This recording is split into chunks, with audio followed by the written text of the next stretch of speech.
Today we're going to talk about living within your means and some personal finance basics. We're going to start by delving into an essential tool, your emergency account. This is really important to build financial wealth and also personal finance in general. It's a buffer that when you get a negative financial surprise, you utilize this fund versus going into debt, or worse still, invading your wealth creation accounts by like going into a 401k or a Roth, and you had to go ahead and diminish them in order to go ahead and meet this emergency. So say you're hit with an unexpected $1,000 expense. Hey, life happens. This is going to happen to you. Well, according to bankrate.com, only 39%, that's 4 in 10 Americans could meet that obligation without borrowing, like taking out the credit card and accumulating debt on it, or taking out a loan from a bank or a loan company, or tapping family and friends. That unexpected financial surprise could be for a medical expense. Let's say you broke your arm. Say, well, I'm insured for that. Yeah, but not the deductible. An automobile repair. The transmission went out on my car, and I got to have that car. That's important to maintain my employment. Worse still, your biggest exposure is unemployment itself. What happens if you get laid off? How do you sustain yourself until a paycheck comes in for your next employer or the next gig if you're working one project after another? The solution to all of this is an emergency account. To set this up, let me share with you some research. According to Pew, America's living on the edge. If the primary breadwinner loses her or his job, they exhaust their savings in 3 weeks. Do you hear that? They didn't even make it a month. People, we talked earlier about going paycheck to paycheck, they didn't even make it a month and they're out of money. And then if unemployment was to last, let's say, 4 months, statistically, they're going to blow through their whole entire retirement account. Why is that? Well, I didn't want the house to be foreclosed on. I didn't want the car to be repossessed. I had no choice because they didn't set up a buffer. For those accounts, our wealth creation machines, the 401k, the Roth, you don't want to touch them. Once the money comes in, that's earmarked just for retirement, and you don't want to touch it for anything else. But for most people, you get hit with some negative news, maybe some bouts of unemployment, and now you're back to zero. That's why when we took a look at the numbers earlier about the previous generation and said, how could those numbers be so low? How could people be so fragile economically? It could be a couple of times they got laid off. It wasn't their fault. And then all of a sudden, they're diminished or they're wiped out for the long-term investments that they plan to make. So let's dig into this emergency account. It's a vital tool, usually 3 to 6 months of expenses, not income, but expenses. It's an insurance policy so that you don't have to invade your wealth creation accounts during challenging times. This is not for traveling at the holidays. Hey, I don't have any money, but I want to go home and see the folks. Or buying gifts for a friend's wedding. Hey, the friend bought me a really good gift. I don't have any money. Here comes the wedding. I got to do it. Or for vacation. No, this is for real emergencies. Those aren't emergencies. You shouldn't be living that close to the edge, but if you are, deal with it another way. Again, most people do not build or adequately fund an emergency account.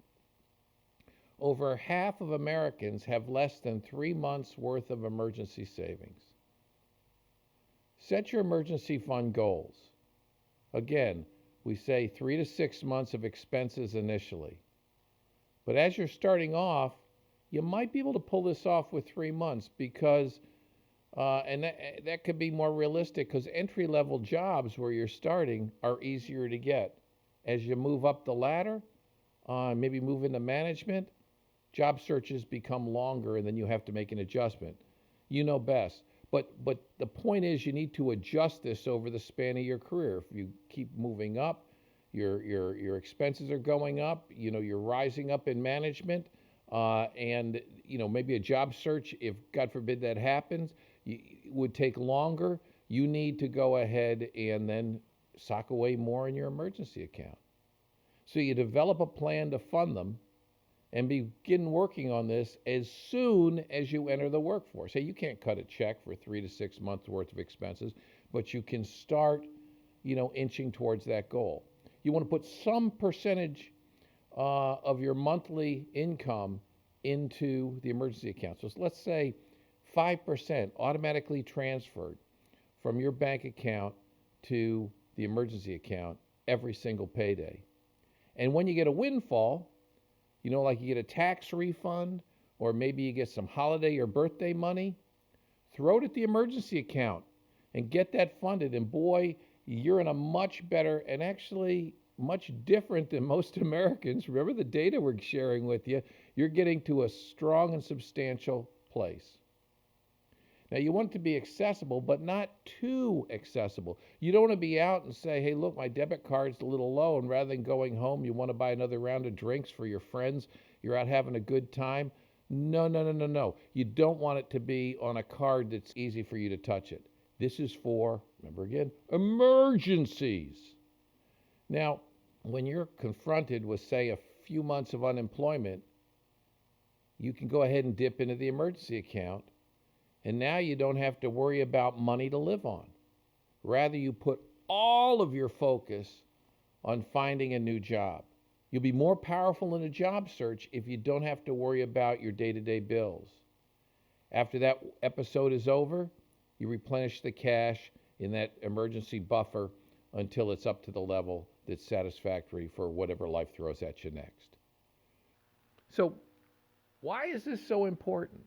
I mean, why should you be doing what most people don't do? Most people blow this off and start thinking about wealth creation in their 40s, maybe early 50s. Why should you do it? Well, your 20-something years are critically important. And to illustrate this, let me introduce to you the college to career economic inflection point. You move from a broke college student to early wages. Generally, this is a huge economic inflection point, and I contend how you manage that inflection point is critical to your long-term financial success. You must determine your wealth creation accounts. So like your 401k, your Roth, your IRA, whatever you're going to do, you need to determine the contributions to them and the contributions to your emergency account. And you do that before making your transportation, like your car note, that kind of stuff, and housing decisions. So you really want to get that right. Most people do this backwards. They wing it, and they get locked into a car, and they get locked into an apartment, and then they say they don't have enough money to put towards wealth creation, let alone an emergency account. And that can leave you with fewer great options. Remember, first determine wealth creation, 401k or whatever, and then emergency account funding. And that has to take priority. You also couple that with a strategy to eliminate student loan debts. I'd reach out for information. There's experts on that, and really do some stuff, because some people are dragging student loan debts now into retirement. That's crazy. That can't be you. Remember, you're going to go into retirement with zero debt. So by starting when you're young and figuring out how am I going to go ahead and get rid of this debt, that's a really, really smart idea. So you hear this expression a lot. You got to live within your means. Personal finance, you got to live within your means. What does it really mean to live within your means? Some people think it means spending less than you make. And that's true, but that definition is a little shallow. You need to assure both long-term and short-term economic health. You need to initially factor in long-term wealth creation, 401k or other instruments, and the emergency accounts. They're within that number of living within your means. I know that I'm repeating, but this is really, really important. I want to make sure you get it. To illustrate all this, let's play the easy or hard game. Now, this is hypothetical, but it hammers home a really, really important lesson. I've done this live with tons of college students and also early employees, students that have joined, Fortune 500 companies. And it's really popular, and it gives a really powerful lesson. Doing this online is a bit more challenging, but here we go. So you have a car and you really love it. It's an economy car. It's super reliable, and you love that car. It's been really good to you, and it's got plenty of useful life. It's not like you're waiting to get rid of it. I mean, you're just doing fine. Then I come along, and I offer you the keys to this new luxury car. I promise that I'll keep it cost neutral. The fact that it doesn't get the miles per gallon, the fact that insurance is more expensive, and all the no, I'm going to take care of all that. Again, this is hypothetical. So essentially, all you got to do is gather up your personal belongings and exchange keys with me, and then drive off in that beautiful, brand new luxury car. Now, would that transfer be easy or hard? Easy, right? What a deal. How do I sign up for that? Now, let's say it's real life. And you did this upgrade yourself. And you find the new car is just too damned expensive. It's zapping your cash flow. You struggle to pay off your credit card bills monthly. You used to do that all the time. But now money's a little tighter than it used to be. So you decide to go back to the economy car. Now remember, you loved that economy car when you had it. So gathering up your stuff and loading up the economy car, and now that being your vehicle, would that transfer be easy or hard? Hard, right? You got used to that luxury car. Hey, those things are so expensive for a reason. Now hold that thought for a moment. Let's try another example. You live in a great apartment. I mean, it's really terrific. It's got a view of the pool. There's volleyball courts with pickup games after work in the summer. It's got tennis courts, great workout room. It's a fabulous location, short drive to work. And I come along and I offer you the keys to a magnificent luxury home. Again, I'm going to keep everything cost neutral. You just gather up your things and move into this beautiful home. It's in a great neighborhood. You have your own pool, not a pool like an apartment, but your own pool. Great landscaping, plenty of room. Friends are just in awe when you walk through and see it. Wow, this is incredible. But let's say it's real life. And you did this upgrade yourself. Now you're finding it's zapping your cash flow.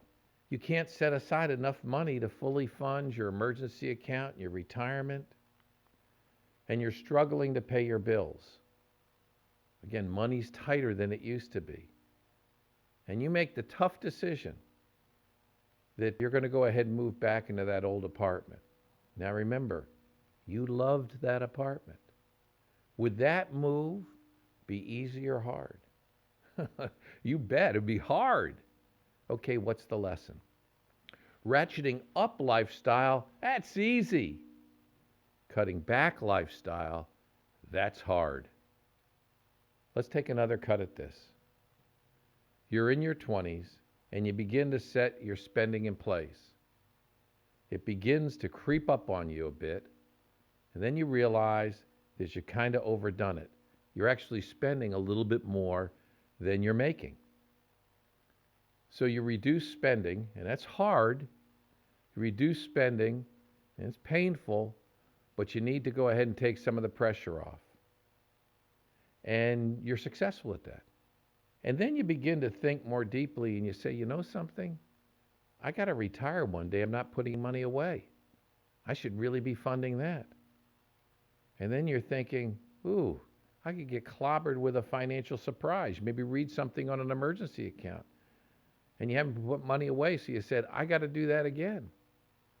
So what you do, you need to go ahead and reduce your spending again so you can make room for the retirement, wealth accumulation accounts, and your emergency account.